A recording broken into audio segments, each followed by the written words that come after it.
নমস্কার।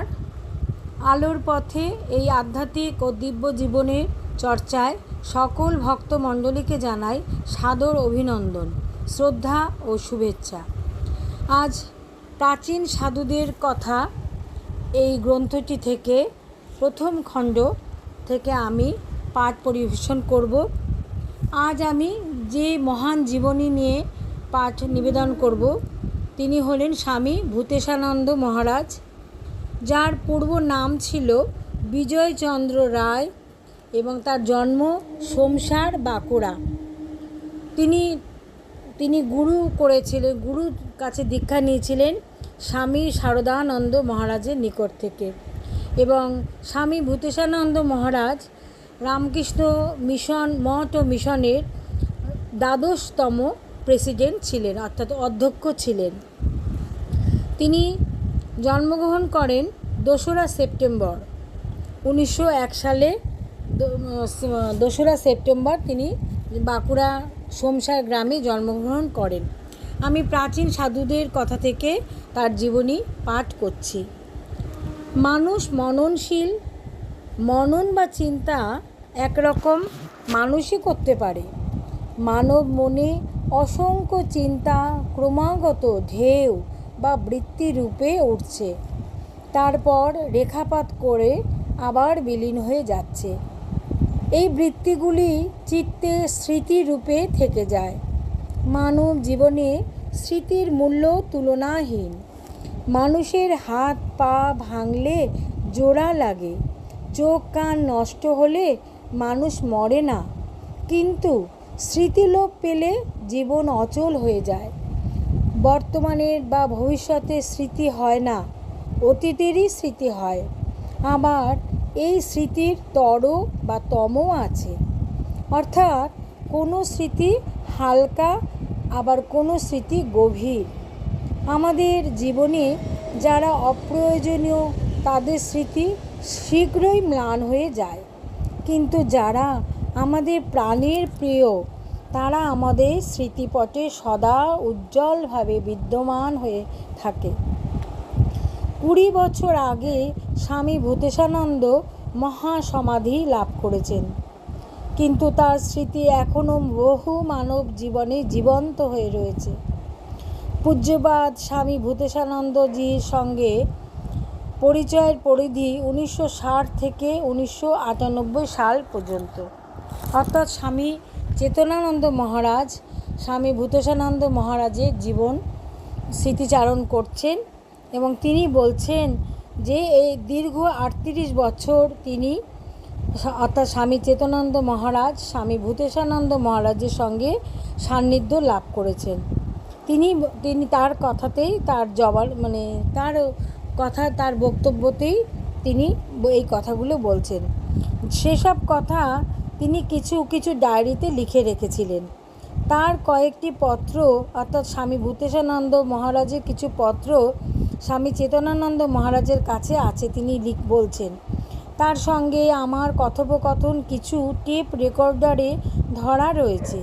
যাই হোক, এই দীর্ঘকালের সব ঘটনা আমার মনে নেই, তবে সেগুলি প্রাসঙ্গিক, তাই লিখবার চেষ্টা করছি।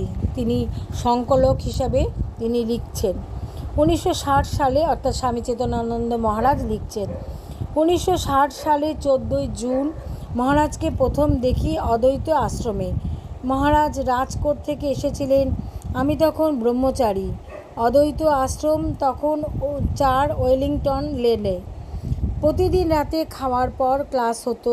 পূজনীয় গম্ভীরানন্দজি তখন অদ্বৈত আশ্রমের অধ্যক্ষ। ভূতেশানন্দজি প্রতিদিন ক্লাসের পর ঠাকুরের সন্তানদের স্মৃতিচারণ করতেন।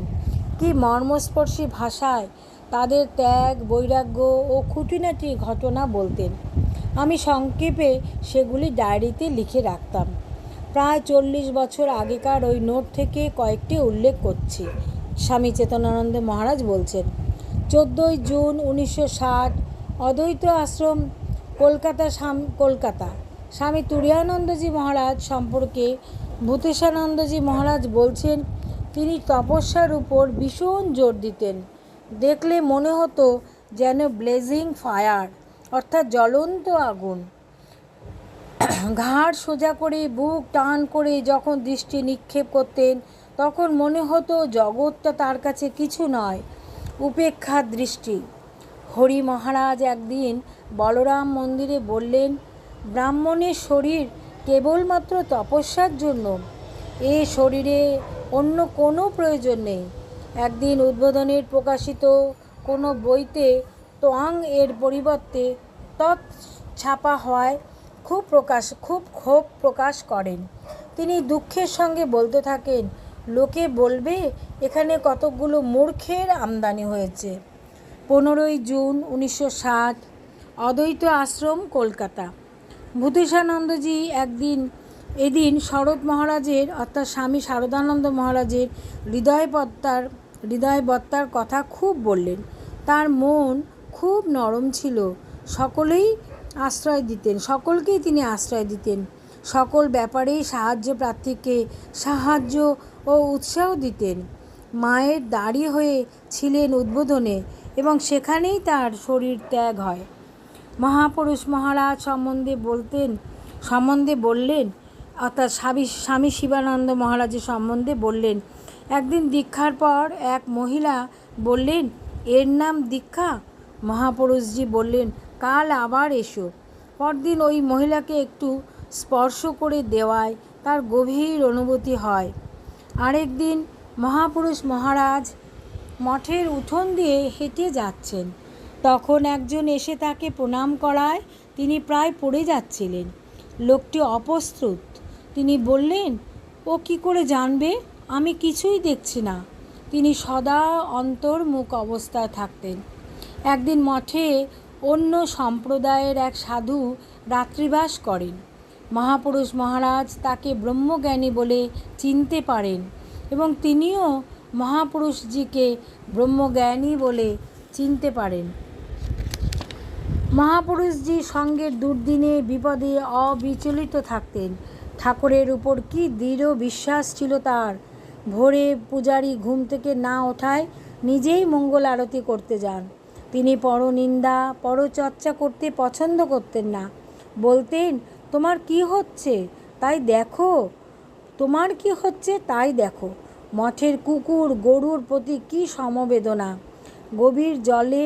গরিব জেলে মাঠে মাছ নিয়ে এলে সে যা চাইতো মহাপুরুষ মহারাজ তাই দিয়ে দিতেন।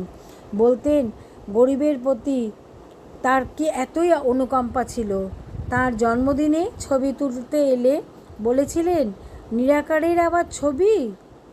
এইভাবে স্বামী ভূতেশানন্দজি মহারাজ তার গুরু স্বামী তিনি শারদানন্দ মহারাজের সান্নিধ্য লাভ করেছেন। এবং আমি আজ প্রাচীন সাধুদের কথা এই গ্রন্থটি থেকে স্বামী ভূতেশানন্দজি মহারাজের জীবনী থেকে কিছুটা স্মরণ মনন করব এবং এই পরবর্তীকালে আবারও তার কথা স্মরণ মনন করবার প্রয়াস রাখব। যারা আমার এই 5 নিবেদন শুনলেন তাদের সকলকে আমি আমার অন্তরের আন্তরিক শ্রদ্ধা, শুভেচ্ছা, অভিনন্দন জানাই এবং সকলে ভালো থাকবেন, সকলকে ভালো রাখবেন। ওং স্থাপকায় চ ধর্মস্য সর্বধর্মস্বরূপিণে অবতার বরিষ্ঠায় রামকৃষ্ণায় তে নমো নমঃ। জয় ঠাকুর, জয় ঠাকুর, জয় ঠাকুর। ওম শান্তি, ওম শান্তি, ওম শান্তি। হরি ওম তৎসৎ।